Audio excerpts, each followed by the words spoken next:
Live from Latrobe Motorsports Studios, this is Ride Along with Howie, from the fast half-mile track at Latrobe Speedway, where it's grassroots racing at its finest. Here's Howie. Race fans, who's ready to go for a ride? This week, Ride Along with Howie, sponsored by SMB Promotion and Joe's Body Shop and Towing.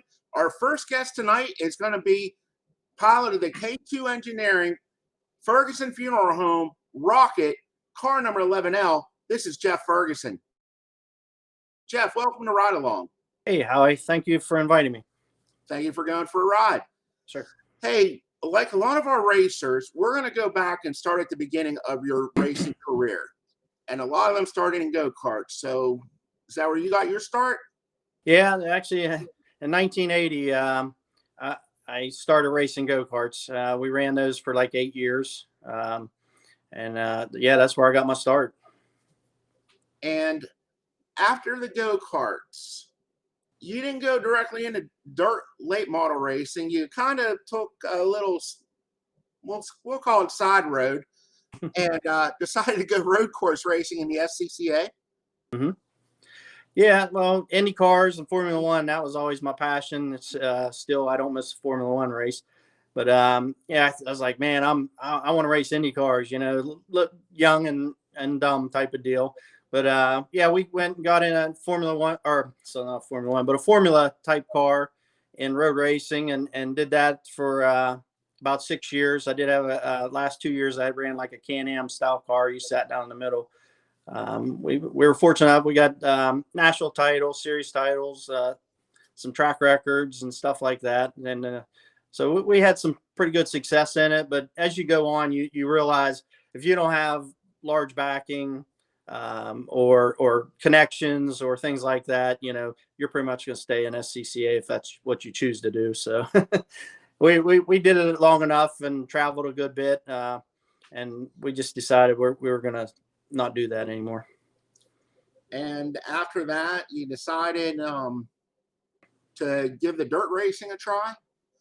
Yeah, I mean, my dad was taking me and my brothers to Motordrome, heck, when I was 6 years old. And I actually was at quite a few races at Smucker's Speedway, which is now Latrobe Speedway.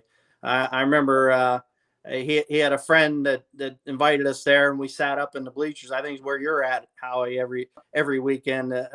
I stood up in there and watched the races a couple of times. So yeah, it was pretty neat stuff. So now, with all this open wheeled experience that you had with the go-karts and the SCCA, why not go with an E-mod or a sprint car? At least something there with the open wheels. Yeah. When you made your name on dirt and late model. Well, I mean, originally I wanted to do sprint cars. I mean, just who doesn't like sprint cars? And it just seems so exciting to me. I'm like, yeah, that's what I want to do. And I got my dad to go look at Rodney George down in Contanning was trying to sell one of his cars. We went and looked at it. I sat in it, and he was just saying, you know, what you had to do and all the extra parts and stuff like that. And I mean, you are going to wreck a sprint car. Which that part didn't really bother me. It's just every time you talk wreck, I more think of, oh man, what's that going to cost? So when my dad and I were talking after we looked at that, he's like, I can't put you in a sprint car. He said, I just can't do it.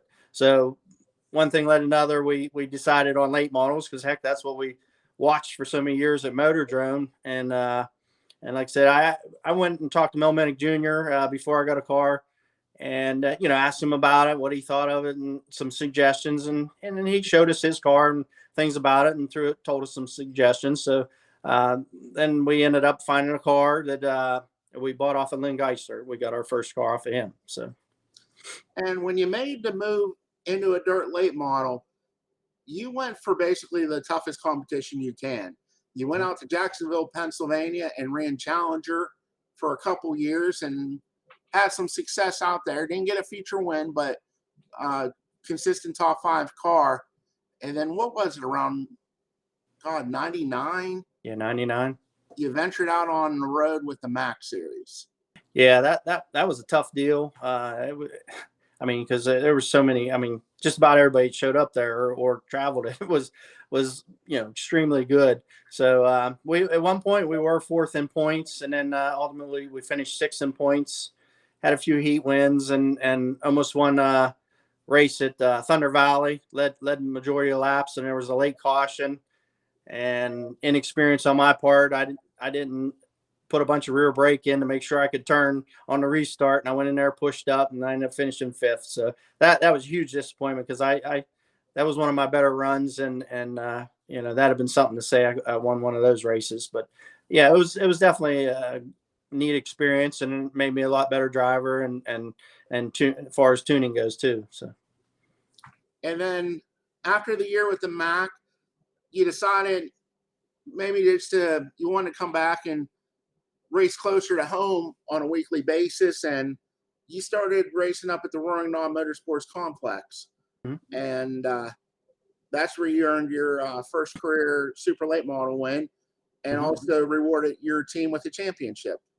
Yeah, I think that was clear back in 2000, I think. And 2001, I think, is when we won the championship. 2000, I was only a couple points out, but I always I've told my daughter this story. She kind of chuckles, my oldest daughter, Leah. I think I missed the first race of that year for she was being born.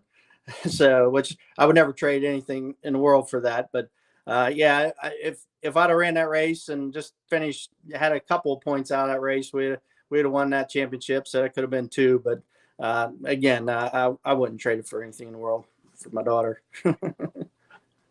One thing I like to ask the driver, where did the number 11L come from? Well, I think it pretty much, I think it was when I started racing go-karts. Actually, I tried BMX. Ron Slavic, he and I were friends back in junior high and high school, and we rode bicycles all the time, and he got me to try that, and I had number 11 on it. And that was way too much work for me. So pedaling. So I'm like, no, we need to look for something with a motor. So, but now the 11 went with that. And then as far as the L, that was for my wife, Lori. So, but we've been together since go-karts. So she's seen it all. And you raced, and then you decided to make racing your business. You opened up a speed shop, and you were selling race cars, building them, and motors and everything. And you had Fast Lap for about 3-4 years? Yeah, 5 or 6 years, something like that. But okay, sorry. Yeah, that was. I mean, I have a decent day job, and I'm still with that company, Laurel Machine. It's been about 34 years there. But I did something on the side, and I kept, I just got involved in it, and did it for a while, and it was just time to move on. You just can't compete with the online and all the big companies. So, but it was definitely something that I could say I did, and learned a lot doing it. And then you guys got out of racing for a little bit, and well, it gets expensive, so. Yeah. We had to take a break there for a little while, and then my oldest daughter, Leah, she wanted to race go-karts. So we got her into it, and she ran like 2.5 years, and then decided to do some other things. But that took about 10 years off my life watching her. So I think most people say I'm fairly brave in a race car, but I think she beat me. She was fearless. It was scared me to death to watch her. But she had some really good car control, and she still says she'd like take my late model out and practice with nobody else and try it. And there's no doubt in my mind she would. Yeah, I'm sure she would do a good job. I'd be more worried about your younger daughter getting behind the wheel. She's the crazy one, I thought. Well, as far as speed goes, that's not totally her thing, but she did want to get into some racing. So she and I got into remote control car racing, buggy racing in the wintertime. That's what we do in the wintertime. If anyone's looking for something like that, get a Hobby Raceway up at the Uniontown Shopping Center back in the far right, man. They have an awesome hobby shop, and it's real family friendly, and it's a lot of fun on Friday nights during the winter. Now, one thing I always remember about you was your dad was telling me a story. You guys do a lot of, you're a machinist, like you said, and you guys used to build your own motors, but that was impressive. But what was kind of funny was where you built them at. Down. Yeah. Good. Your dad, your family, and your dad and your brother own funeral homes. Mm-hmm. And your dad told me that you used to put the motors together down in the bottom garage next to the hearse and said, if you don't do good, you're going in the back of that. Yeah. That's probably the way it would have been. Yeah. But no, I truthfully, I couldn't afford to buy a pro-built motor. That was pretty handy, and with engines and machining, that kind of stuff. But I ended up collecting a lot of parts, and then I assembled my own late model motor, my first motor, and I built all my super late engines. I've never had a pro-built motor, so that's a proud thing for me. Win track championship and quite a few features and run up front with a lot of big expensive motors, and I'm the only one that built and tuned my engines, so that was pretty cool. That is impressive. And one thing you guys always did, you always kept it a family team. You never, you did try to pick up a ride here and there, but it was always the family. Your wife would be there, your daughters would be there. Dad was there up until, unfortunately, we lost your dad. Mm-hmm. And your dad was a hell of a man. I always enjoyed getting to see Mr. Ferguson at the track. I appreciate that. Yeah, I hear that a lot from a lot of people. He was a great person. I mean, he never met an enemy, and he was always, anyone he met, it was you were instantly like best friends. So that's the way describing your dad, without a doubt. Yep. Very, very, very nice person. Good family. And appreciate it. You ended up. One thing you were disappointed about, is if I remember correctly, was you got your oldest daughter Leah, in a victory lane picture back when you were running the supers, and then when you got out, God blessed you with another daughter. And I remember seeing you starting to come to the track again, and we were talking. Me and you've been friends a long time. Yep. And I said, "This is addicting, isn't it?" And you said it is, but you said, "You know what? I always wanted to treat my kids equal and fair." And I kind of feel bad because when your older daughter was first born, you were running a super and you were winning races, so you had pictures of her. Your younger daughter was born after you got out of racing, and you came back, and most people don't have a mission. You wanted a mission to get both your daughters and your wife in a victory lane picture. Yeah, definitely. Yeah, and I have to say those are the hardest wins to get, because when we come back, it just seemed like it got so much harder. So I was like, man, I'm not sure this is going to happen. But now we got things figured out again and started being competitive again. And I ended up getting several of those pictures with her, and those are definitely my favorite pictures that I own. So, and you took several of them, so I appreciate that too. Thank you. Well, I appreciate the opportunity to do it, and me and your younger daughter, we kind of bonded because you're not the most technically advanced person, we'll say. And I'm not saying that to be rude, but I remember in your I'm mechanical, not phone technical stuff. And you only had a limited number of phone numbers in your memory. And I remember your youngest daughter would get your phone, and she started prank calling me at 3. And she called you quite a few times. Yeah, and you're like, "Why are you calling?" I'm like, "No, you called me." And you're like, "No." And then one time your daughter slipped up, and I heard her giggle, and I'm like, "Okay, now I know who it is." But yeah, they're pretty ornery. I don't know where they get that from, but hey, from mom, right? So, yep, exactly. But back probably about a year and a half ago, you had a ride, and your brother Andrew came to you and says, "You know what? We started this as a family team, and let's refire up the family team."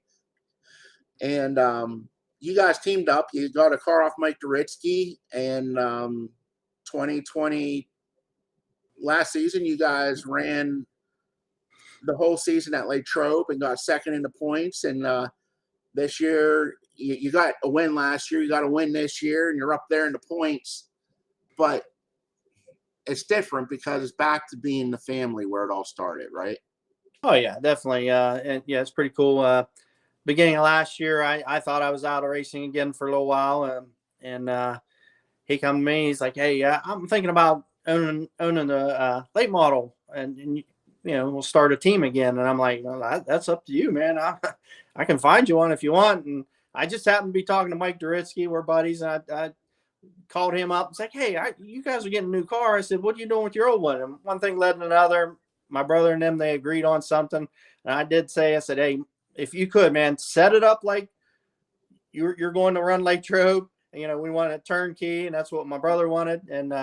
And Mike happened to win a couple races at Lake Trobe, and he's like, "Yeah, we'll set it up." And man, they didn't disappoint me at all, and they gave me the full treatment because that car was fast from the word go. So made it nice that you got a winning car, and them guys were really good to us last year, and for technology and any questions. So. And I remember it was either last year or this year, the one that you had. Big Mike Duritsky was like the first guy down in Victory Lane. He was pushing me down the ladder, and I'm like, "Oh no!" I'm like, and it's not very often you see another car, and I'm like thinking to myself, "Did Jeff and Mike get together? I mean, are we gonna have an issue here?" And No. he wanted to be there to congratulate you. Yeah, no, and I appreciated that. Yeah, he was super happy for me, and that's pretty cool. And I root for Michael. I mean, Michael's tough. He's fun to watch racing.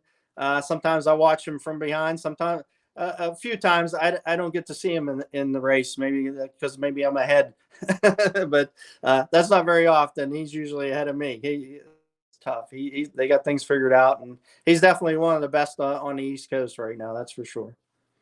Hey Jeff, let's go ahead and thank everybody who helps make the racing possible, and you know, don't forget the family. You know, I mean, that's the most important thing, right? Oh, definitely. I mean, my wife Lori, she's been awesome with this. She's gone to just pretty much just about every race I've run since early in go-karts. so she's seen a lot of races. My oldest daughter Leah and Lindy, I mean, truly, they truly love to go to the races. They love going Lake Trobe. It's fun, you know, atmosphere, and they definitely don't want to miss a race. Definitely my brother Andy with Ferguson Funeral Homes.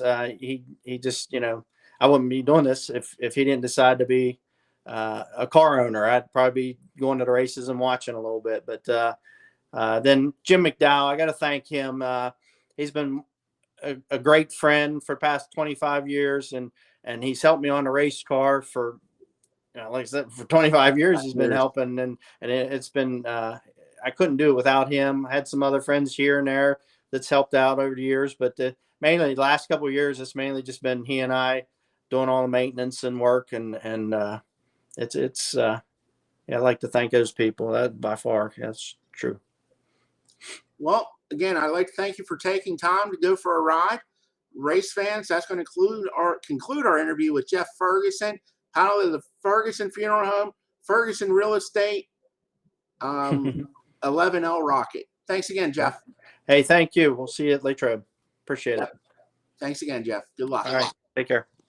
Race fans, it's time for our second guest, the driver of the Active Chiropractic Center. It's all clean. Car number 79 in the ProStock division. He's a two-time former track champion. This is Tommy Dembowski. Tommy, welcome to Ride Along. Thanks for having me. Glad to be here. Thanks for going for a ride. Hey, we always like to go back to the beginning, and let's talk about how did Tommy Dembowski get involved in racing? Well, Dad sold Cornwall Tolls, and in the summertime, I'd ride with him. His route on Friday was Route 8, and a lot of his customers went to Lernerville. Chris Snyder, Fawzes, Dave Harbaugh, Mark Flinner was a big customer. Just a bunch of them, Mike Miller, a bunch of them guys went to Lernerville. We'd stop there on the way home and started watching racing. And then how old were you when you actually got to get behind the wheel of a car? I believe it was 97, 98. My dad, Charlie Kramer, and one other customer bought the L7, and I would drive it for hot laps. It was a old Enduro car.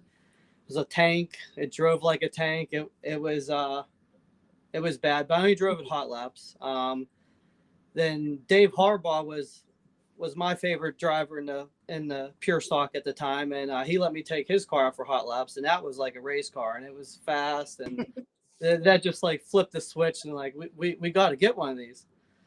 So me and Dad, we didn't have much money. I cut grass, in school, and we bought Brian McKinney's old stock car. It was a basket case, and we put together one of Dad's customers' place, which was one of my sponsors, D&M Auto on Route 8, and which I just saw him at Lernerville for the first time, probably 15 years.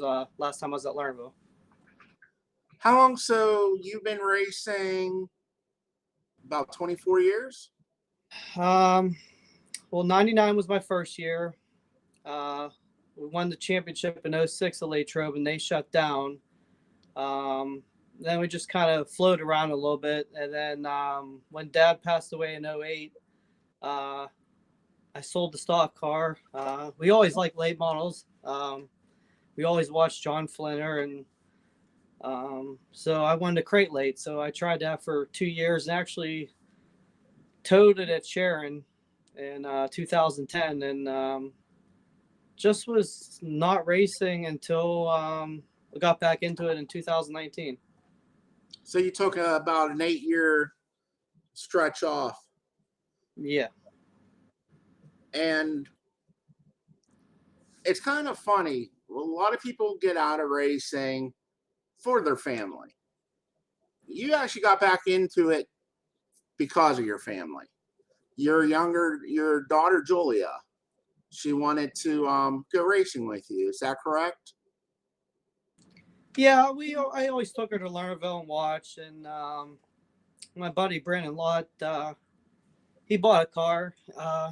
So we started going with him in the pits, and she just had so much interest in it, and checking tire pressures and stuff. And then once I drove, he bought one of those packages at Lernerville, the Kenny Wallace Experience. He bought the late model and the Sprint, and he didn't know what he wanted to use, and so he bought that late model one and didn't want to drive one. So I took it for a ride, and it just like turned on the switch, and I had to figure out a way to buy a car. And it was going to be different this time. Before, it was the father and son, and you were the son. Unfortunately, you mentioned we lost your dad, and now it's a father and daughter team. And your daughter Julia, very, very helpful when it comes to the off season of the building of the car or rebuilding of the car. And at the track, she's not one of the girly girls in the pit. She'll jump in and do whatever needs done to keep that car going. No, and it brings me back to when I learned, Dad taught me everything, and at home I teach her everything. She changes the gears and changes jets in the carburetor, and she wants to learn. I mean, she loves it. Is she showing any interest into maybe driving, or that's not her area that she wants to do? No, she does. We actually went to Chris Snyder's parents' house to do go-karts on dirt, and that was the first time she was ever on in a go-kart, and she could race. She definitely has it in her. I don't know where I want to start her at. I really don't want her starting in a front-wheel drive 4-cylinder, and stock cars just seem like they might have got out of hand a little bit. If they had like a crate series for the pure stocks now, I'd probably get one of those. But for now, I'm just gonna wait. What about letting her take your car out maybe one night for hot laps, like your dad used to let you do? I thought about that. I think she'd get confused on those Bertrandis. But it's definitely a possibility. If she could understand how to shift that into high range and high gear, then I'd probably do that. Now, This is what, the third year on the Schneider car or the second year? I bought Joe Rona's car, ran that 2019 season, won the championship, and then the 2020 was Chris's. It was a new car. Okay, so it's third year on it. Yes. And you mentioned you had what, the longest championship reign, 13 years. Yeah, back to back, 06 and 2019. And you mentioned you used to race at Latrobe, and then the track closed. And when we reopened, you were one of the first people to get involved and came back racing in that. What was it like the first time you pulled back in that track? Did it bring back a lot of memories? A lot of emotional memories. Yeah, it did the same thing for me. And it was kind of, I always tell people ask me what it's like, and I tell them it was like going home again. And I don't know if that I makes always any felt sense. at home there. Everybody that, the Bates are real nice, and Gumbash ran it before, and I don't know, you always feel like family there. It's different than other tracks. It is. It's grassroots racing, man, and that we just don't say that. We promote it, and it's very family involved, and I mean, you just look and all the kids in the pits. It's awesome experience. It's very family oriented, and you don't mind bringing them because you know that they're going to be safe too. But now, your mom, she was very influential whenever you were racing before. She's still there, and she's probably your biggest fan. She's there every week, and same thing, man. She'll jump in that car and do whatever needs to get done to keep you going. And now your Yes, wife, Ashley, and everybody, mom loves it. She'll sit by that trailer the whole time, and she'll tell the crew what they're doing wrong, or don't forget to charge the battery, or did you put fuel in it? And I don't know, she enjoys it. so far this year, you're second in points. You got a feature win. Overall, how would you rate the year, Tommy? Really good. I probably never tried so hard this year than I ever did. Everybody's getting faster.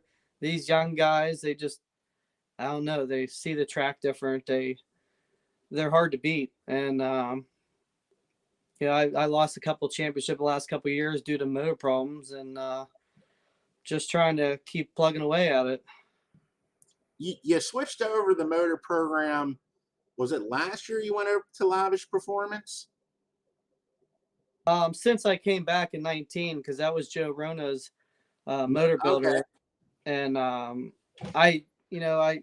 the guy I used a long time ago, I have no contact with him, and Joe liked Lavish, so I just started using him. When you were racing before with your dad, you were the young kid who had no fear. Now me and I was young too. Now we're the mid-level racers. It's kind of I'm just happy now to load up in the trailer without have to fix anything now. And it just shows, just through the years how things have changed, and you learn so much, and one thing I always like to ask everybody, your number 79, where did that come from? Well, year I was born, 1979, and I liked how it looked on Dave Satterley's car, so I went with that. And one thing I'll never forget, and I want to say it might have been your first year back, you went on Father's Day, and there wasn't a dry eye in the house because everybody knew about that bond with you and your dad. And it started raining. And I remember what I told you, Tommy? Yep. Your dad's here, and he's getting emotional. He's crying. These are tears from heaven. And,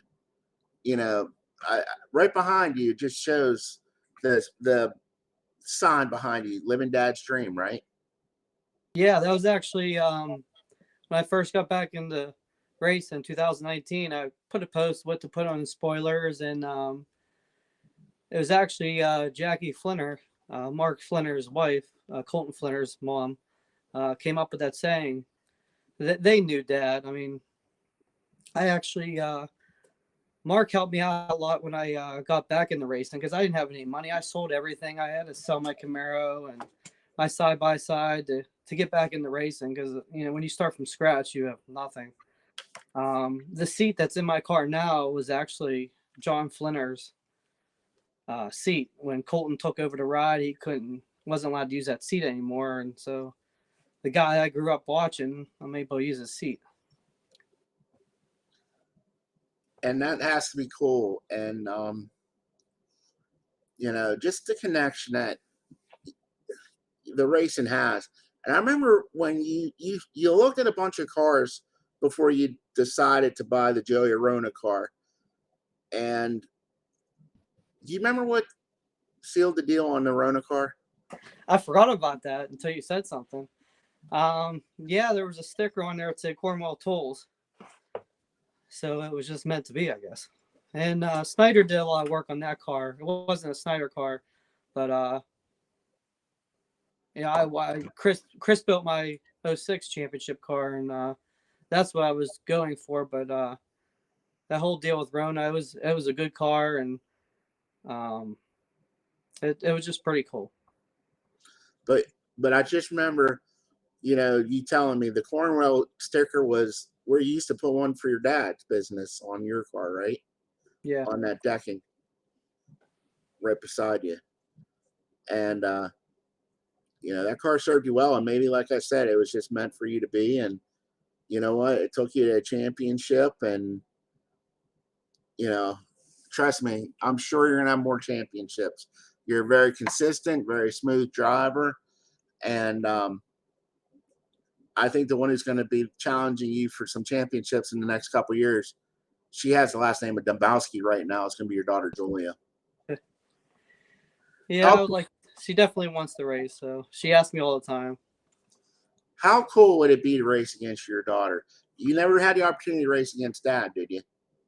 No, he drove my car once in like a mechanics race. How cool would it be to, I'm sure that was probably, there wouldn't be a dry eye in the house, including, Dad up in heaven. No, she don't like going go-karting with me because I always like bump her, move her out of the way, and Hey, you got to teach them young. There's no participation trophies, right? Nope. So, hey, Tommy, let's go ahead and talk about the sponsors you have that got you back into racing, and the team that keeps you going every week.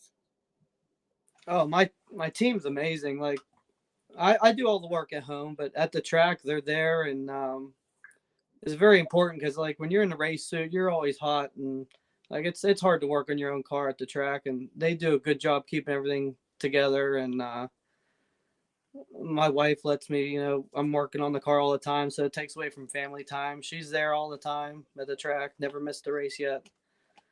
My sponsors, I use them all. I don't put just anybody in the car. If I don't believe in them, they're not on the car. I mean, Active Chiropractic, my chiropractor, it's all clean. Did a lot of pressure washing when I built houses and stuff, and gives me my cleaner for the car. The BJ Spotless Car Wash, my dad was a lifetime member at the fire hall, which owns that, and he worked at the car wash, volunteered to do stuff. All them people, the Pittsburgh Custom Towel, I use them do all my towel work, and 66 Auto, the Mike Wholesale Transmission. I've known him for 25 years. Like all them people are they're more than just sponsors. I use them every day, and I believe in them. And a lot of them were sponsors you had back in 06 and 2010 when you retired, the first time from racing. Yeah, the car wash was. It's All Clean, I think, was too. Yeah, it's all clean. So that just says a lot for the type of operation you run when you can have that relation 10, 15 years later. Yeah, it is nice, and it's nice being friends with them, and it's more than just a sponsorship. But I definitely couldn't do it without them. I mean, price of everything is doubled: tires, fuel, everything. Well, Tommy, we appreciate you going for a ride. Anybody else you'd like to go ahead and mention? Just the fans and the Bates family for bringing that track back, and I never see anybody work so hard on a track. Like they give it all, so I appreciate that. Like I said, Tommy, they gave us our home back, didn't they? They did. Hey, race fans, that's going to conclude our second interview of the night. Pilot of the It's All Clean 66 Auto Supply car number 79. That is Tommy Dembowski. Thanks, Tommy. Thank you. Race fans, that's going to conclude this week's episode with Ride Along. I'd like to thank our guests, Jeff Ferguson and Tommy Dembowski. Special shout out to DJS Swag for producing this.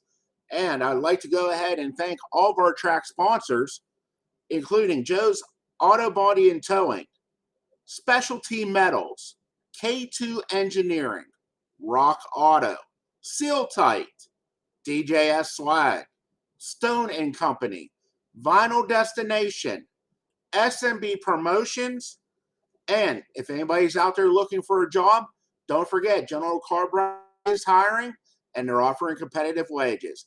And please support those who support racing, and don't forget, we'll see you this week at the races. Thanks.